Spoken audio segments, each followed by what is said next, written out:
Nina Harding joins me for a conversation today about leadership. Nina is the Corporate Vice President of Global Partner Solutions at the US for Microsoft. Nina and her organization are responsible for empowering partners to unlock more for our customers, enabling more agility, more efficiency, and more innovation, transforming the entire Microsoft US partner ecosystem into a strategic asset on how to drive digital transformation. I've asked Nina to come on today to talk to me a little bit about leadership, but also share a little bit about her journey and some of the lessons and themes that she applies towards her growth and impact across her organization. So, Nina, super cool to have you. Thank you so much for taking the time to do this. Thank you, Rashawn. I'm pleased to be here. Thank you very much for the opportunity. Absolutely. You've had an incredible background. And firstly, welcome back to Microsoft. Congratulations on the role. I know you're a few months in, and you've had an incredible journey across your career with some very large organizations that you've been responsible for as a senior executive. And I'd love to go into a little bit of your background, but also maybe if you can, when you share that, talk to me a little bit about some of the themes and principles that you've applied in your journey that served as a foundation for you to be in the role and the senior exec that you are today. Sure. Well, it's been a privilege to have the different experiences I have had during the course of my career. I can't say that all of them were planned. Some of them were opportunities, and I took a leap of faith at certain moments. I started my career actually at Pacific Bell, which is kind of an interesting place back in the 90s, early 90s, in their management program. And then post graduating from college, I worked for Oracle in the very early days. It was just the 500 building and Twin Dolphin for any of you old Oracleites out there, and started in HR, and then went into marketing and sales programs. Really wonderful experience to be on both sides of that. Um, from there, built out the worldwide customer programs for Oracle and had the opportunity to really get to know customers and what made them tick and what would actually make them become loyal to a company. From there, I went off to a startup, which many people did in the 90s, and I had the opportunity to drive marketing. Very quickly, that became marketing became about business development and partners. And how do you work with some of the large vendors and market? And that gave me an incredible respect for the opportunity that is out there and the responsibility of a brand like Microsoft out in the marketplace, and how much these small companies really care about how they show up with Microsoft, how what Microsoft can do for them, and the power that our brand lends to them.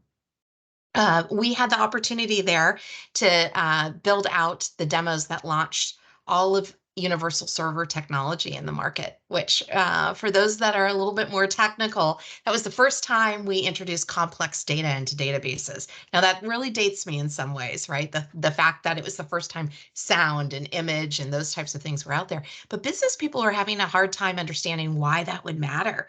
So, went over to Stanford, which was really close, and to Palo Alto Medical Clinic, and met with the head of the clinic and said, what difference would this make in healthcare? And we started talking about videos and how you could share videos between doctors. And I'm not at all saying that there is anything creating the first medical record, but we built a demo for IBM Universal Database that was about how the healthcare industry could now share graphical information.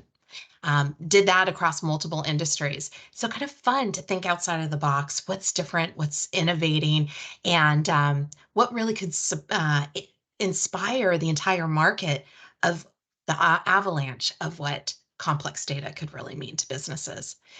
From there, came to Microsoft. I had the opportunity to work with the top 200 ISV partners around the globe, bringing them to market, driving significance with them. And then after that, was wooed away by SAP, where they were looking to build out their worldwide partner program. And they never had a partner program. They had about 35 different little disparate cliques of partners. And so took the opportunity to do that worldwide. So built SAP's Partner Edge program. And after that, worked on their co-sell motion, driving about 12% of the license revenue of SAP. And subsequently to that, that's when Google called and asked if I'd come over to build their partner program. So I walked in the door, 12 people at Google in partners. Isn't that crazy? Well, in Google Wow. Cloud, and built out the partner program. Right from what are the roles we need to support partners, what's the infrastructure we need, what's the program we need, what are the incentives we need, what are the communications we need, events, you name it, partner management models, support, all of that stuff. And then I think that has grown quite significantly, but there's always been a little tweak. And so that brought me back to Microsoft. And I'm thrilled to be here. But that's a little bit of the journey. So I've been across marketing, sales, HR, always with an external lens, always with inspiring other people with a story. Incredible journey. I love Mm. that. And with respect to a lot of the functionality that you've been responsible for, some of the key things that I'm picking up there in your journey, Nina, is like your real appreciation for the significance that a lot of small, medium, and large organizations play in a connected ecosystem of partnerships.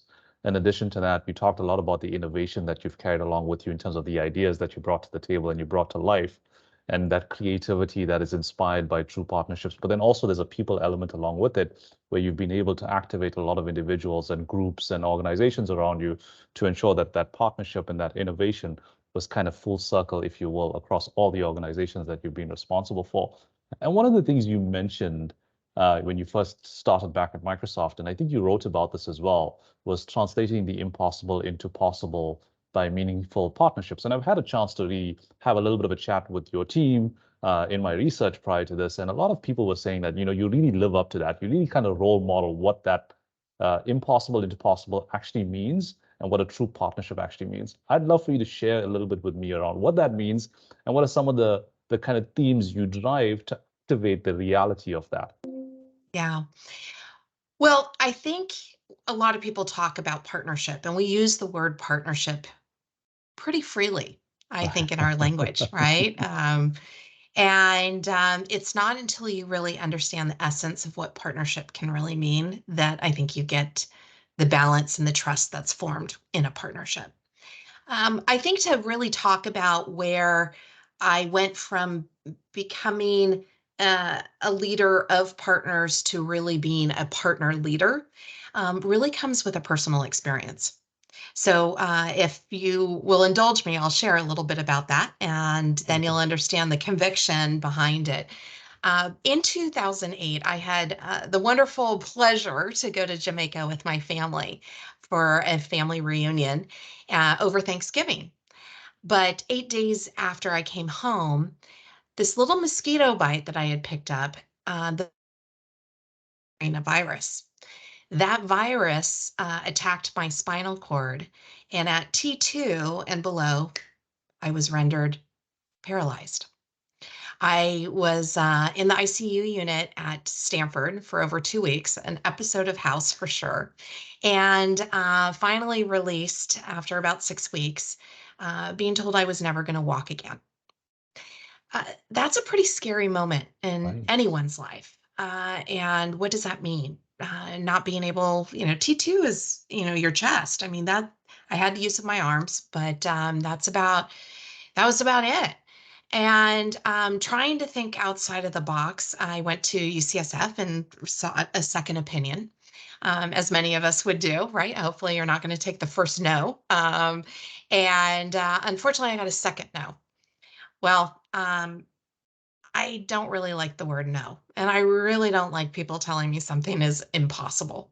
So I started researching Eastern medicine and started with something like that. But then I teamed up. The most interesting thing is I teamed up with this gentleman, Omari.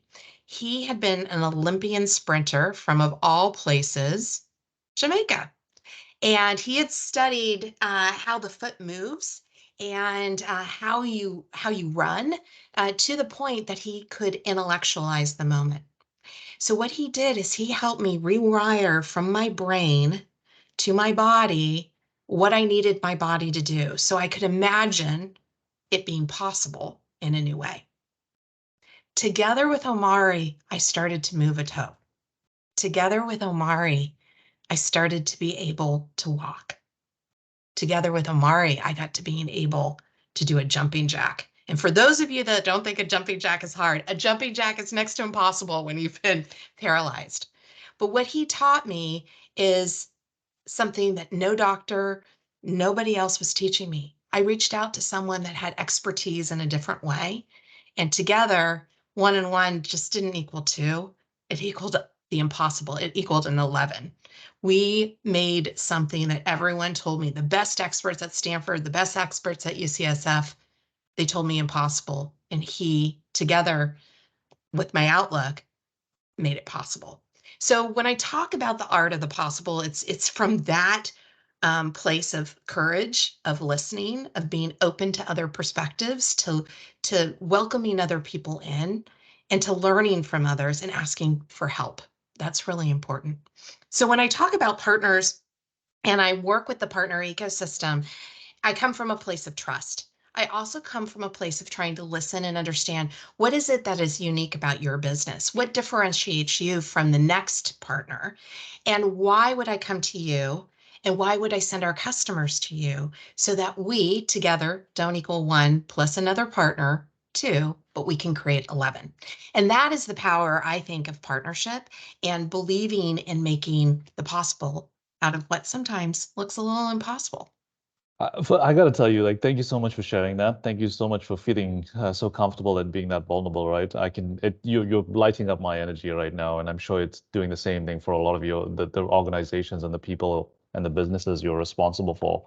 Um, Perspective is everything, and very often recently we're having a lot of conversations around some of the challenges economically, and we talk about this thing of a lot of times business is becoming impossible because of the macroeconomic climate that we're in, right? And I say perspective is everything because I sit back here listening to that story and I'm like, wow, that is impossible, like translating the impossible into possible. That is like sheer grit, determination, partnership, but above all, belief and positivity, right? So massive kudos to you. Perspective is everything, and that's a real not to discount or discredit any other challenges out there, but that's a big challenge. So yeah, kudos. Thank you so much for sharing that. Um, I want to talk about your role as corporate vice president today at Microsoft. Mhm. And I'm curious to learn about, is this something you've planned for specifically to take over? And because you obviously have a lot of experience across the board in the partner ecosystem, multi-functionality businesses in different parts of the house. And so I'd be curious to learn about if this was something you've always planned to do in your career. It's a great question, Arshawn. I can't say that I had always planned to do this particular role, but as I mentioned earlier in our discussion, I left Microsoft, I think, shy of feeling like I had completed my chapter here and I had more to do here. So I ventured out, I would say, out into the market, out into the world to gain all these different experiences with the hope that sometime I might come home and I might be able to give back and I might be able to make a different difference, a different difference, right, at Microsoft. So, what I would say is, I knew that the opportunity, I wasn't ready to leave Microsoft, but the opportunity was great at SAP. It was a once in a, I thought, in a career opportunity to build out the worldwide partner program for SAP. And there I learned a lot. Um, I learned about international markets, currency demands. I learned about the sales process even more, true co-selling, what the apps market in an incredible way. And then from there, I went on to Google, where I had the opportunity to learn about cloud and build something up from the beginning. Look at all the infrastructure. What are all the systems, the reports? How do you really drive a business from, and how do you go from practically not a true player in the market to making sure that you're considered and you have a seat at the table when customers are considering solutions? And then I was ready. I kind of was ready, and I got this call from Microsoft, and I said, right time, right place, right opportunity. and it was magic. It just happened really, really quickly. And that is from actually having taken the risks over a series of different moments in my career to arrive at where I really feel like I'm home and where I can bring all these different experiences and talents back. And together with what Microsoft has to offer, what this ecosystem has to offer, what we have as far as resources and talented people, and then bringing in this kind of customer outside in focus, I think we're about to make some real magic happen. I love that. Well, it's all happens for a reason, and it's the you and I have this opportunity to sit down and talk, and me learn from you by your return to Microsoft. So, so yeah, welcome back. You also talk a lot about coaching and mentorship, and you obviously have a large organization. So I'd be curious to learn a little bit about your philosophy and your approach to coaching and mentorship. So I think there's actually three different areas. One is from a leadership perspective, I think you really need to know your own values and you need Mhm. to be able to share those values with your team. I tend to refer to those as your non-negotiables, right? So, what are the three things that my organization can count on no matter what?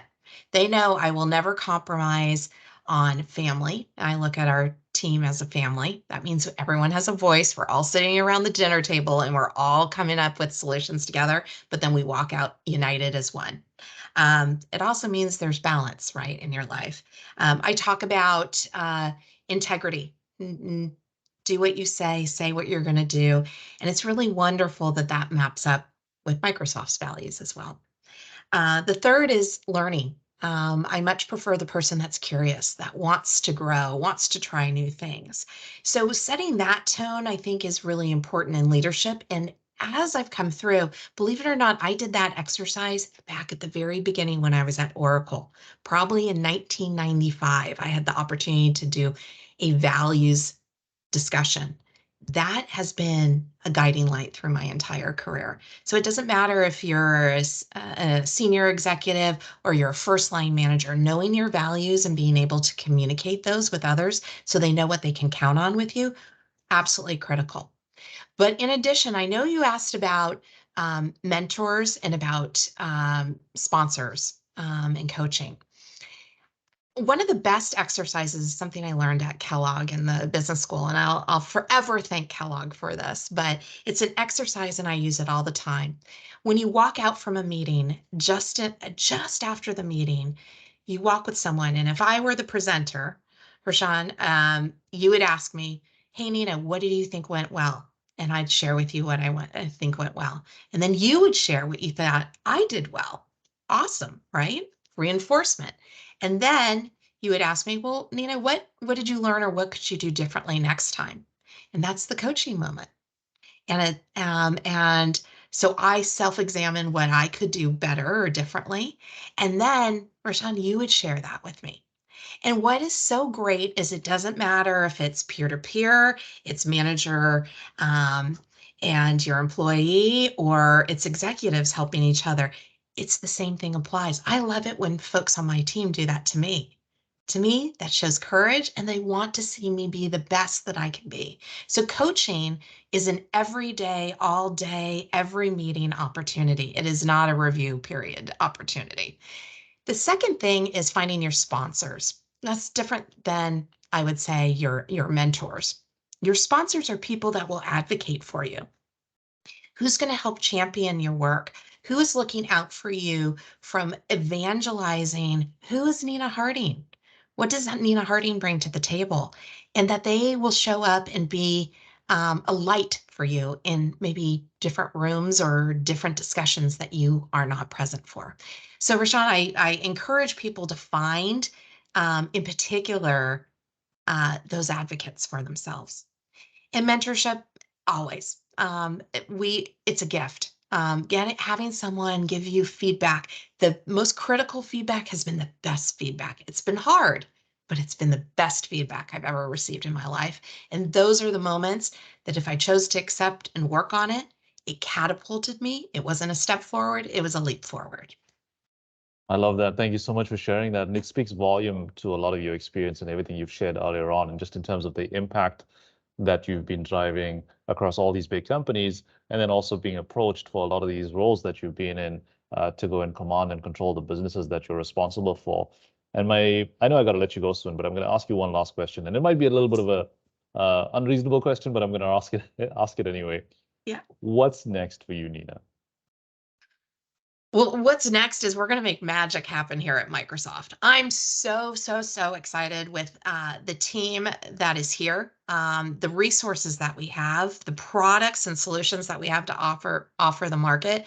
I'm just getting started. I'm just learning. I'm consuming. I'm a sponge at this point. But those around me, they can see my energy is I mean, it is boiling inside. I'm so excited for what the opportunity is that we have ahead, in particular, to bring the customer's voice into everything that we're doing with partner, or to bring the partner's voice into everything we're doing with customer. To me, it's that trifecta of where we win and going to market that way. So really excited for what's ahead as far as our businesses all coming together and the impact that we're going to make. It's really going to be exciting out there, and building that trust of our customers that there is really, honestly, there might be other offerings, but there is no other choice. And that, especially now, they want Microsoft to be at the center of those choices each and every day. And they have not only a business partner, but they have a true partner that's committed to their business, that's committed to the innovation and to helping them through, that sees nothing but potential ahead. I love that. Thank you so much. Let's go make the magic happen. Yes. You've been super awesome to talk to. It was really cool to learn from you and learn about your journey. Thank you so much for sharing the stories that you've taken me through with exceptional clarity. I really enjoyed the conversation, and I wish you all the best. Can't wait to see the impact that you're driving with the partner ecosystem and customers and Microsoft as well. So thank you so much. Great. Thank you, Rashawn. Thank you for the opportunity.